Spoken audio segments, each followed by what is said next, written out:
कहानी की शुरुआत माँ और बेटे के एक बहुत ही सुंदर सीन से होती है। आना एक सिंगल मदर है और ये छोटा सा प्यारा बच्चा, इसका नाम सियोंग है। सुबह से ही बहुत जोरों की बारिश हो रही है। बारिश कुछ अजीब सी लग रही है, तो इस बारिश के पानी को देखकर सियोंग अपनी मम्मी से जिद करने लगता है कि उसे स्विमिंग करनी है। उसकी माँ उसे किसी तरह समझा बुझाकर रोज की तरह नाश्ता बनाने जाती है। तभी अचानक वो नोटिस करती है कि उसके घर के फ्लोर पर पानी आ रहा है। खिड़की की तरफ देखने पर पता चलता है कि खिड़की से भी पानी अंदर घुसने लगा है। ये देखकर वो काफी हैरान रह जाती है, क्योंकि वो उस बिल्डिंग के 3rd फ्लोर पर रहती है। तीसरी मंजिल तक पानी पहुंच जाना कोई नॉर्मल बात नहीं है। अचानक उसे सुनाई देता है कि बिल्डिंग के माइक पर अनाउंसमेंट हो रही है कि 3 मंजिल तक पानी पहुंच चुका है, इसलिए जितना जल्दी हो सके सबको ऊपर के फ्लोर्स पर जाने के लिए कहा जा रहा है। साथ ही एक और बात बताई जाती है कि पूरी बिल्डिंग में कहीं भी इलेक्ट्रिसिटी नहीं है, इसलिए नेचुरली लिफ्ट बंद हो गई है। ऊपर जाने के लिए सबको सीढ़ियों का इस्तेमाल करना होगा। ये सुनकर आना बिना देर किए अपना जरूरी सामान पैक करना शुरू कर देती है। लेकिन उसी वक्त हर तरफ पानी देखकर सियोंग स्विमिंग के लिए अपनी माँ को बहुत परेशान कर रहा था। चारों तरफ के हालात देखकर आना पहले से ही बहुत टेंशन में थी। ऊपर से सियोंग की ऐसी जिद पर उसे गुस्सा आ जाता है और वो उसे काफी डांटती है। इसके बाद वो जल्दी जल्दी अपना जरूरी सामान और कपड़े बैग में भरने लगती है। तभी उसके फोन पर एक कॉल आता है। फोन रिसीव करने पर दूसरी तरफ से एक आदमी कहता है, क्या आप डार्विन कंपनी की मैनेजर आना बोल रही हैं? क्या आपके फ्लोर पर पानी घुस गया है? आना जवाब देती है, हाँ। तब वो आदमी कहता है, तो कुछ ही देर में आपका पूरा फ्लोर डूब जाएगा। आप जितना जल्दी हो सके वहाँ से निकलकर ऊपर के फ्लोर्स की तरफ आइए। मैं ऊपर ही हूँ, मैं आप लोगों को रेस्क्यू करने आया हूँ। और हाँ, अगर आप अपने साथ सामान लाने की सोच रही हैं तो प्लीज उसे वहीं छोड़ दीजिए। ये कहते ही फोन कट जाता है। फोन कटने के बाद आना बिल्कुल देर नहीं करती और सियोंग की कुछ जरूरी दवाइयां लेकर निकलने के लिए उसे आवाज लगाती है, लेकिन उसे सियोंग कहीं भी नजर नहीं आता। असल में सियोंग को जब उसकी माँ डांटती है या उसका मन खराब होता है तो वो अलमारी के अंदर जाकर छिप जाता है। ये बात आना बहुत अच्छे से जानती है, इसलिए वो अलमारी खोलकर उसे समझाती है और प्यार से बाहर निकाल लाती है। बाहर आते ही वो एक भयानक मंजर देखती है। चारों तरफ बस पानी ही पानी। पानी जैसे किसी शैतान का रूप ले चुका है, जिसे देखकर लग रहा है कि वो सबको निगल जाएगा। सैकड़ों लोग अपनी जान बचाने के लिए इधर उधर भाग रहे हैं। आना हिम्मत नहीं हारती और अपने बेटे को कंधे पर उठाकर सीढ़ियों की तरफ बढ़ती है। सीढ़ियों के पास पहुंचकर वो देखती है कि वहां लोगों की लंबी लाइन लगी है। अगर वो लाइन में खड़ी होकर ऊपर जाने का इंतजार करती तो कुछ ही देर में पानी उन्हें बहा ले जाता, इसलिए अब उसे कोई दूसरा रास्ता ढूंढना था। अचानक उसे याद आता है कि बिल्डिंग में एक और एग्जिट सीढ़ी भी है, इसलिए वो बिना देर किए उस तरफ भागती है। दूसरी तरफ बहुत से लोग पानी की लहरों से लड़ नहीं पा रहे थे और उसमें डूब रहे थे। ऐसे हालात देखकर किसी का भी डर जाना लाजमी है और सियोंग तो अभी बस एक बच्चा है, इसलिए उसकी माँ उसे हिम्मत देने के लिए अलग अलग कहानियां सुनाने लगती। यहाँ तक कि उसका माइंड डाइवर्ट करने के लिए वे दोनों मिलकर सियोंग का पसंदीदा गाना गाते हुए ऊपर चढ़ते हैं। सच में इसी को माँ का प्यार कहते हैं। खुद अंदर से टूट कर भी बच्चे के लिए चेहरे पर मुस्कान रख सकती है। वे उस सीढ़ी से काफी फ्लोर्स ऊपर आ जाते हैं, लेकिन तभी आना देखती है कि आगे की सीढ़ियों पर बहुत सारा पुराना सामान रखा होने की वजह से रास्ता पूरी तरह ब्लॉक है। उन चीजों को हटाकर ऊपर जाने में बहुत वक्त लगेगा और मेन सीढ़ी से इस वक्त जाना मुमकिन नहीं है। इधर पानी धीरे धीरे ऊपर चढ़ता आ रहा है। जैसे तैसे आना उस सीढ़ी से सियोंग को लेकर ऊपर के फ्लोर पर पहुंचती है। ऊपर पहुंचते ही अचानक उसे सुनाई देता है कि किसी दूसरे फ्लोर से कोई उसका नाम पुकार रहा है। वो उस आवाज का जवाब देने के लिए जैसे ही पीछे मुड़ती है, देखती है कि सियोंग वहां नहीं है। आना बिल्कुल पागलों जैसी हो जाती है। एक तरफ इतना सारा पानी और दूसरी तरफ सैकड़ों लोगों की भीड़। आना को कुछ समझ नहीं आता कि वो क्या करे और अपने बेटे को कहाँ ढूंढे। वो पूरी तरह बेबस हो जाती है। फिर भी अपने बेटे को ढूंढने के लिए इधर उधर भागने लगती है। ढूंढते ढूंढते वो एक फ्लैट के अंदर घुस जाती है। तभी उसकी नजर खिड़की की तरफ पड़ती है और फिर वो जो देखती है उसे देखकर किसी भी नॉर्मल इंसान का दिमाग काम करना बंद कर दे। वो देखती है कि पहाड़ जैसी एक दानव जैसी लहर उनकी तरफ बढ़ रही है और कुछ समझने से पहले ही वो लहर उनकी बिल्डिंग से टकरा जाती है। इसके चलते और भी कई फ्लोर्स पानी के नीचे समा जाते हैं। आना अब पूरी तरह से पानी के नीचे है, फिर भी वो सियोंग को ढूंढना नहीं छोड़ती। पानी के अंदर ही तैरते हुए वो पागलों की तरह एक कोने से दूसरे कोने तक अपने बच्चे को तलाश रही है।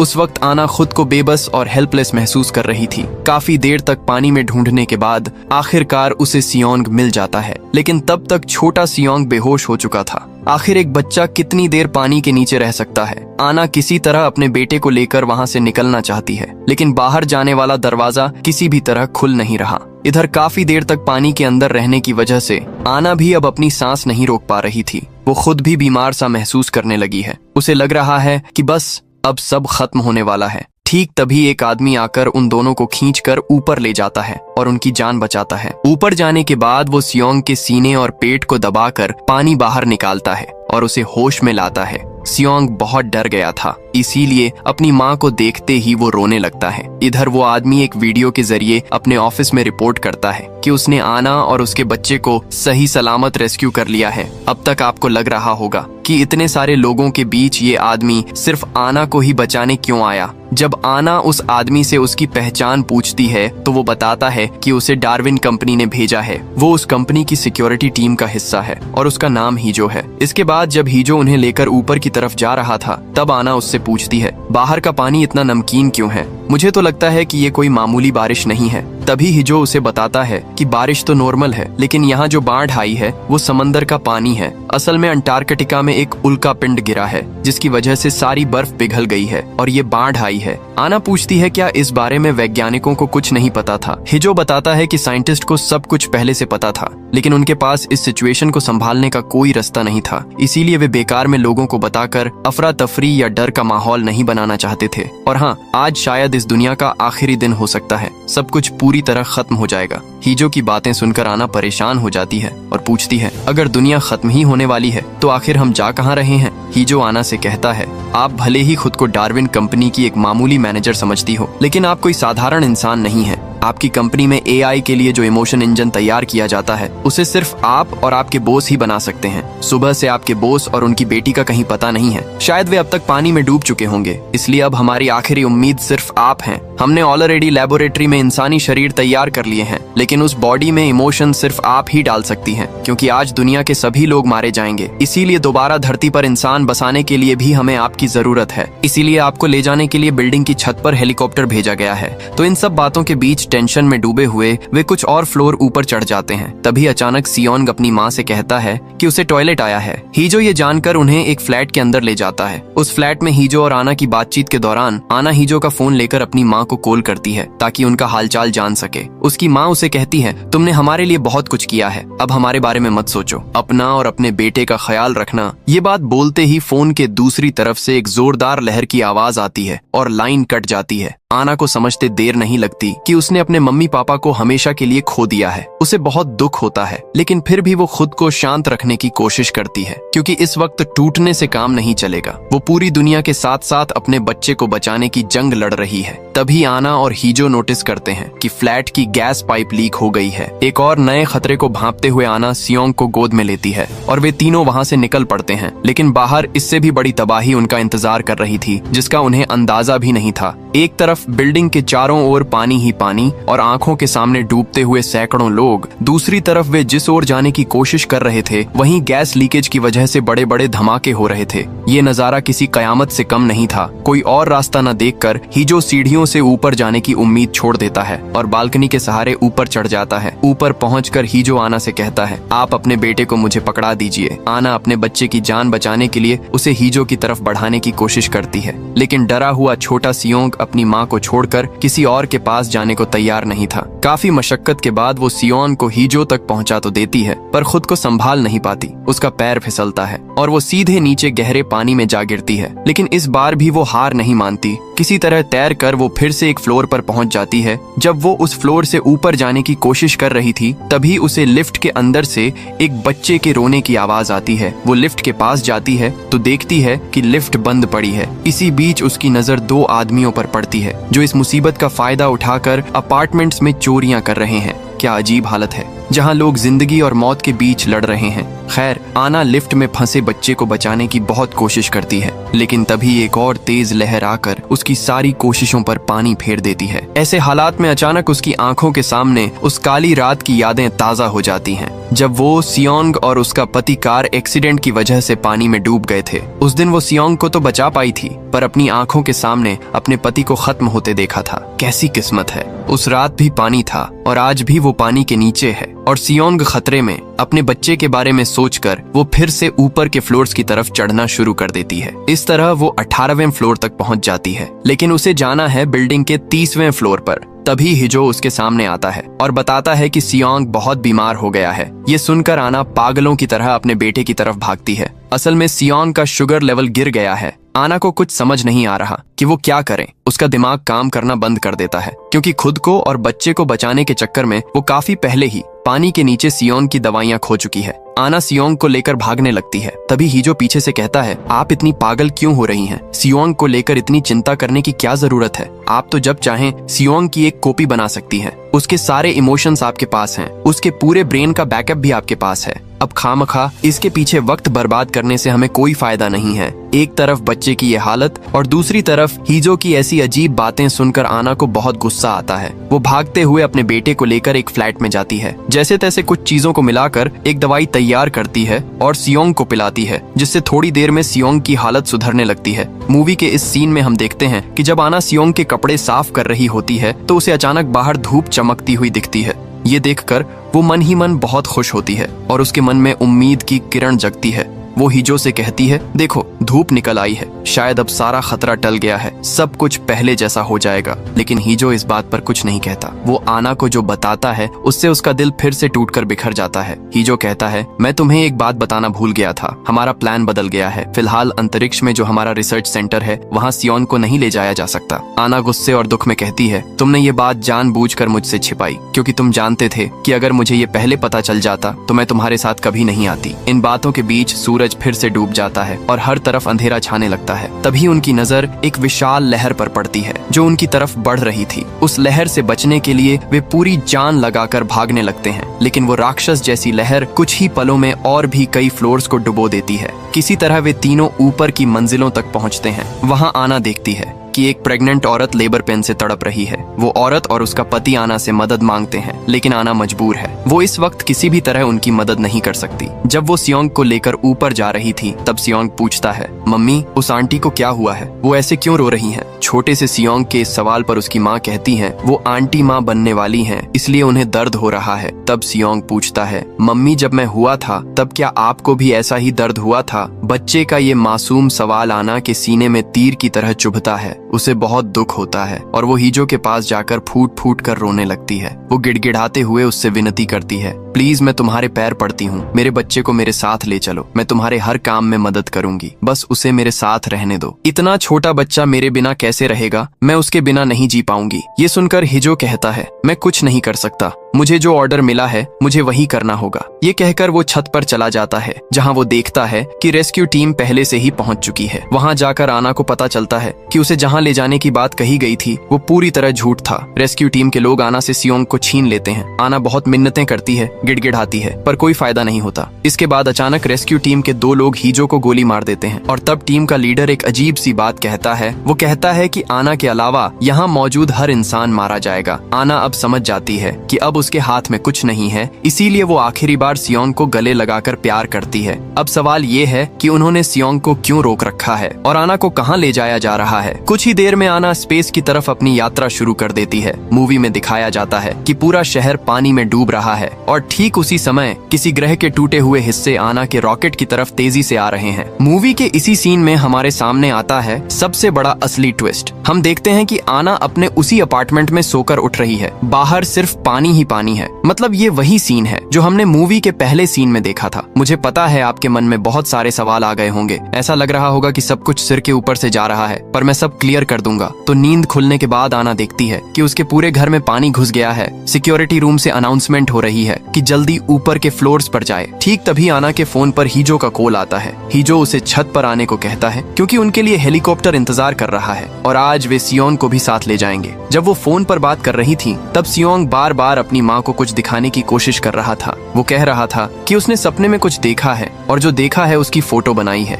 लेकिन इतनी जल्दबाजी में आना उस पर ध्यान नहीं देती। वो फटाफट बाहर निकलने की तैयारी करती है। पिछले बार की तरह आज भी सियोंग बाहर निकलने से पहले अलमारी में छिप गया था। उसकी माँ उसे ढूंढ निकालती है और कहती है कि वो अब से अपनी माँ की सारी बात माने और अगर कोई उसे अपने साथ ले जाना चाहे तो वो ना जाए। लेकिन तभी सियोंग अपनी माँ से एक अजीब सवाल करता है। वो पूछता है, मम्मी काफी दिनों से मेरी उम्र 6 साल ही क्यों है? मेरी उम्र बढ़ क्यों नहीं रही? हर रोज मेरी उम्र 6 साल ही क्यों रहती है? आना को इन बातों का कोई सिर पैर समझ नहीं आता, इसलिए वो बिना देर किए सियोंग को कंधे पर उठाकर छत की तरफ ले जाने लगती है। लेकिन पिछली बार जब हीजो ने आना को आवाज दी थी तब उसने जवाब दिया था, पर इस बार वो हीजो की पुकार पर कोई रिस्पॉन्स नहीं देती। वो हीजो को इग्नोर करके सियोंग को लेकर भागने लगती है, लेकिन तभी एक विशाल लहर सबको बहा ले जाती है। लहर की चपेट में आकर बहुत से लोग मारे जाते हैं और कई बह जाते हैं। आना और सियोंग पानी में डूब तो जाते हैं, पर किसी तरह फिर से ऊपर आ जाते हैं, लेकिन ऊपर आकर वो सियोंग को खो देती है। सियोंग को ना पाकर आना उसे पागलों की तरह ढूंढने लगती है। उसे लगता है कि शायद सियोंग पानी में गिर गया है,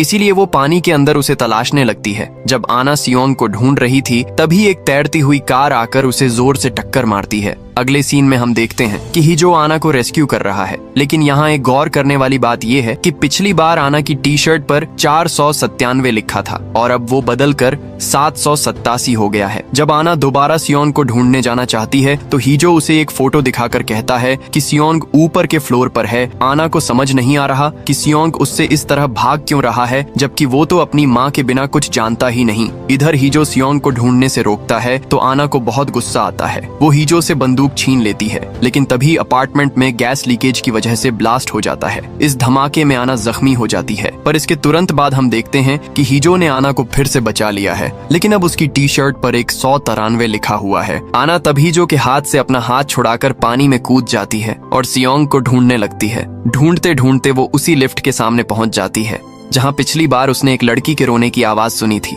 आना को एहसास होता है कि वो लड़की वहां फंसी हुई है। उसे याद आता है कि यही सेम चीज उसके साथ पहले भी हो चुकी है, पर उस बार वो लड़की को बचा नहीं पाई थी, इसलिए इस बार वो उसे बचाने की और भी ज्यादा कोशिश करती है, लेकिन फिर से नाकाम रहती है और हम देखते हैं कि आना धीरे धीरे पानी के नीचे डूब रही है। अगले सीन में आना फिर से उसी लिफ्ट के सामने उस लड़की को रेस्क्यू करती हुई दिखती है, लेकिन अब उसकी टी शर्ट पर 4007 लिखा है। इस बार बहुत कोशिशों के बाद आना उस लड़की को बचाने में कामयाब हो जाती है। वो लड़की को एक बुजुर्ग कपल के पास पहुंचा देती है, क्योंकि वो उनकी ही पोती है। अब सवाल ये है कि आना को कैसे पता चला कि यही उसके ग्रैंड पेरेंट्स हैं। आना उस लड़की से पूछती है, क्या तुमने सियोंग को कहीं देखा है? लड़की जवाब देती है, जब मैं लिफ्ट में फंसी थी तब मैंने 2 लोगों को सियोंग से बात करते सुना था। आना उसकी बात सुनकर आगे बढ़ती है तो उसे वहीं 2 लड़के मिलते हैं जो चोरी कर रहे थे। आना ने इन्हें पिछली बार भी देखा था। उन लड़कों के साथ उसकी हाथापाई होती है, तभी ही जो आकर उन लड़कों को पीटना शुरू कर देता है। जब उनसे सियोंग के बारे में पूछा जाता है तो वे बताते हैं कि उन्होंने सियोंग को देखा जरूर था,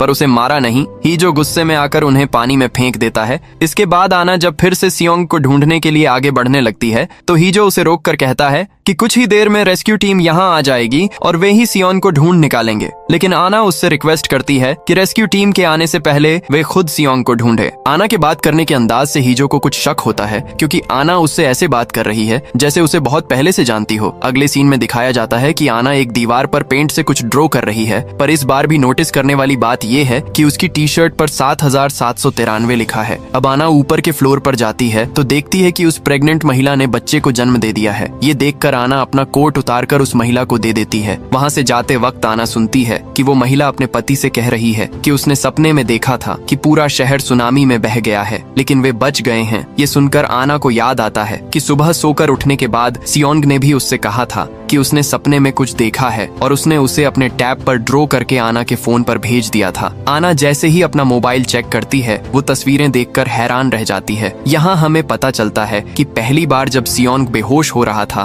तब उसने आखिरी जो मंजर देखा था उसे ड्रॉ करके अपनी माँ के फोन पर भेजा था। और सबसे हैरान करने वाली बात ये थी कि उसने वही सेम फोटो एक बार नहीं बल्कि हजारों बार भेजी थी। कहानी अब पूरी तरह से टाइम लूप और पैरेलल रियलिटी की तरफ इशारा कर रही है। क्या आप जानना चाहते हैं कि इन हजारों तस्वीरों और टी शर्ट पर बदलते नंबर्स का असली राज क्या है? आना अब समझ जाती है कि सियोंग क्यों उसे बार बार बोल रहा था कि उसकी उम्र 6 साल पर क्यों रुकी हुई है। तभी आना लास्ट फ्लोर की अलमारी में सियोंग को ढूंढने जाती है, लेकिन वो वहाँ नहीं मिलता। उसी वक्त डार्विन टीम के लोग और हीजो आकर दवा के जरिए आना को बेहोश करने की कोशिश करते हैं। बेहोश होने से पहले आना हीजो से कहती है, छत पर ये लोग तुम्हें मार देंगे, तुमसे मेरी पहले भी कई बार मुलाकात हो चुकी है। तभी हम देखते हैं कि आना की टी शर्ट पर 13,417 लिखा हुआ है। ये बात हीजो के मन में शक पैदा कर देती है, इसलिए वो अपनी ही टीम के लोगों को वहीं मार देता है। इसके बाद वो एक इंजेक्शन देकर आना को होश में लाता है। होश में आते ही आना इस कहानी का असली ट्विस्ट रिवील करती है। डार्विन रिसर्च सेंटर काफी समय से सिंथेटिक ह्यूमन बॉडी बनाने के सीक्रेट प्रोजेक्ट पर काम कर रहा था। वे 3D मॉडल के जरिए ऐसी बॉडीज बनाते हैं जो इंसानों की तरह सब कुछ कर सकती हैं, यहाँ तक कि बच्चे को जन्म देना भी। लेकिन प्रॉब्लम ये थी कि उनके अंदर गुस्सा, दुख या प्यार जैसे कोई इमोशंस नहीं थे। इसलिए आना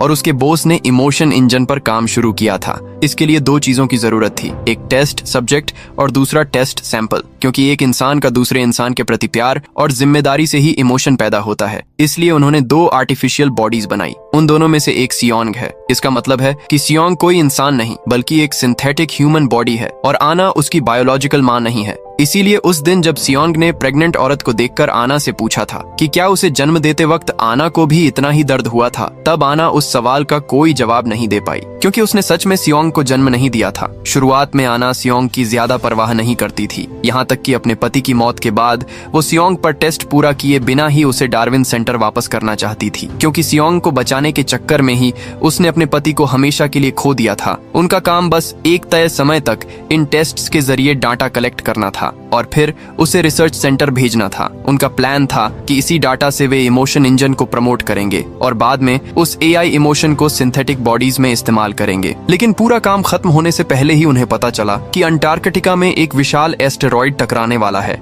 इसकी वजह से पूरी दुनिया में एक महासुनामी आएगी जो मानव जाति का नामो निशान मिटा देगी। समय कम होने की वजह से डार्विन लैब से सियोंग का डाटा कलेक्ट करने के लिए लोग भेजे जाते हैं और रिसर्च के लिए आना को भी उनके साथ जाना पड़ता है। लेकिन जाने के वक्त जब उनका स्पेस शिप एस्टेरॉइड के टुकड़े से टकराकर तबाह हो जाता है तो आना बुरी तरह जख्मी हो जाती है। मौत को करीब देखकर आना एक बड़ा फैसला लेती है, क्योंकि टेस्ट सैंपल तो मिल चुका था लेकिन टेस्ट सब्जेक्ट नहीं मिला था। इसलिए वो खुद एक माँ के तौर पर इस एक्सपेरिमेंट का टेस्ट सब्जेक्ट बनने के लिए तैयार हो जाती है। इस फैसले के बाद उसकी मेमोरी को AI सिस्टम में ट्रांसफर कर दिया जाता है। फिर सियोंग को उसे छिपा दिया जाता है। पूरा सेटअप इस तरह किया जाता है जहाँ आना का काम होगा हर खतरे और रुकावट को पार करके सियोंग को ढूंढ निकालना। जिस दिन वो सियोंग को ढूंढ लेगी उसी दिन इमोशन इंजन का काम पूरा होगा और जब तक वो उसे नहीं ढूंढ पाती ये सिस्टम बार बार रिफ्रेश या रिस्टार्ट होता रहेगा। मतलब कहानी हर बार उसी सुनामी वाले दिन से फिर से शुरू होगी। इसीलिए हमने इस मूवी में सुनामी वाले दिन को बार बार रिपीट होते देखा है और ये कितनी बार रिपीट हो रहा है ये जानने के लिए आना की टी शर्ट का नंबर बार बार बदलता रहता है, क्योंकि वो एक बार भी सियोंग को नहीं ढूंढ पाई थी। लेकिन वो सियोंग को क्यों नहीं ढूंढ पा रही थी, इसके पीछे एक बहुत बड़ा राज था।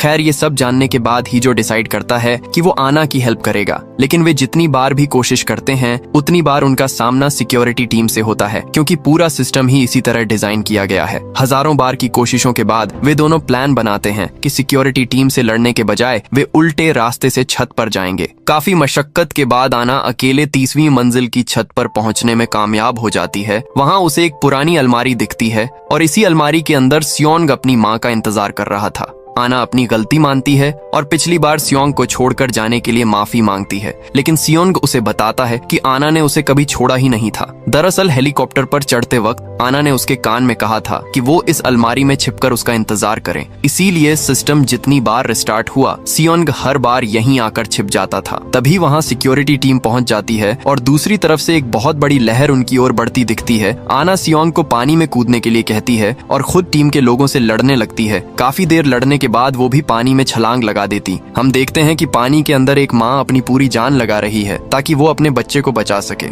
सच में माँ का एहसास ही कुछ अलग होता है, फिर चाहे वो सिंथेटिक बॉडी हो या हार्ट मांस का शरीर। सियोंग ने अपनी जिंदगी में पहला शब्द माँ ही बोला था। अचानक एक लहर उनसे टकराती है, लेकिन माँ और बेटा मरते नहीं हैं, बल्कि AI इमोशन इंजन कंप्लीट हो जाता है। इसके बाद सुनामी रुक जाती है और यहीं पर ये कहानी खत्म हो जाती है। दोस्तों आपको वीडियो पसंद आई हो तो लाइक और कमेंट करके जरूर बताना। मिलते हैं आपसे अगली वीडियो में।